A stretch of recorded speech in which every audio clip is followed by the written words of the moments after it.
Mira first saw him in a small cafe on a rainy afternoon.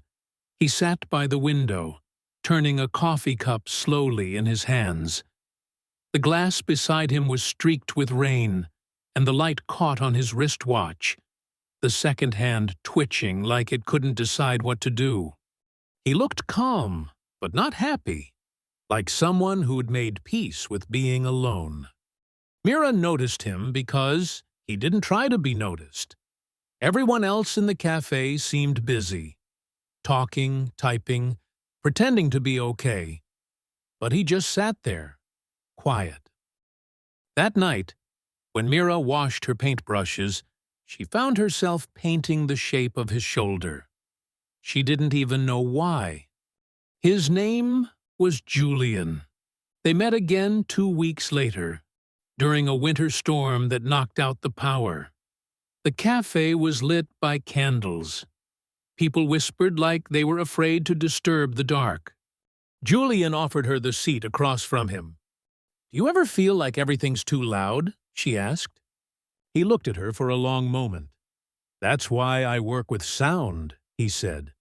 "I try to make silence mean something again." And just like that, something in her chest softened.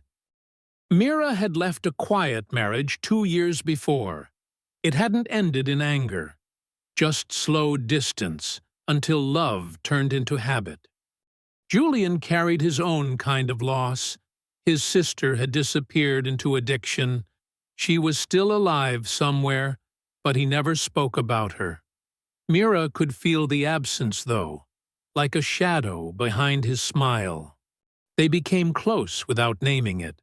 Late walks, shared stories, long silences that felt like trust. Still, Mira kept a small part of herself locked away, the part that didn't want to lose anything again. One cold afternoon, Julian asked to take her picture. "I'm doing a project," he said. "People in their quiet moments." She agreed, though she didn't like being seen too closely. When she saw the photo later, she barely recognized herself. Her hands were still, her eyes soft but distant, like she was halfway between hope and goodbye. "It doesn't look like me," she said. "It's you," Julian replied, "just without the walls." She didn't answer, but something in her began to trust him a little more. By spring, something shifted. Julian became distant. He stopped calling as much. His words grew shorter. One night he came to her building, tired and quiet. "She called," he said. "My sister. She's in a clinic. She wants me there." Mira's heart sank, but she smiled. "Then you should go." "I don't know if I'll come back the same," he said. She touched his face gently. "Then come back honest." Julian left. He stayed away for 6 months. They wrote letters, real ones, not texts. His were full of sounds, the ocean, the hum of machines, the silence between songs. Hers were full of color, gray mornings, soft blues, burnt orange sunsets. He wrote once, "Silence doesn't scare me anymore, but it's lonelier than I thought." She replied, "Some colors only exist between two people." He came back in autumn.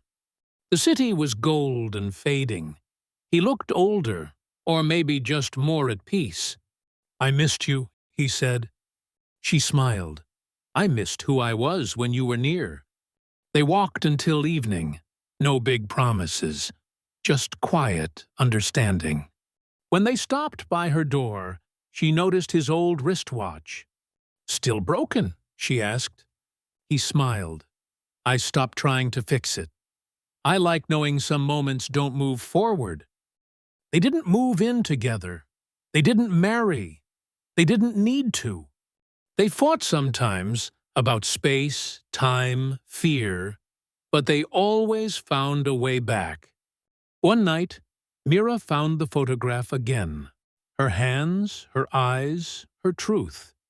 In the reflection of the window behind her, she saw him too. Blurred, But there, he'd been in the frame all along. Mira never figured out what love was supposed to look like. But she learned this. Some people don't come to fix you. They come to remind you who you are. And sometimes, if you're lucky, they stay. Not as perfection, but as light. Years later, in the same cafe, Mira looked up from her sketchbook and saw a stranger sitting by the window, tracing the rim of a cup. Rain fell outside, soft and steady. She smiled, not at the stranger, but at the thought that love never really leaves. It just changes shape.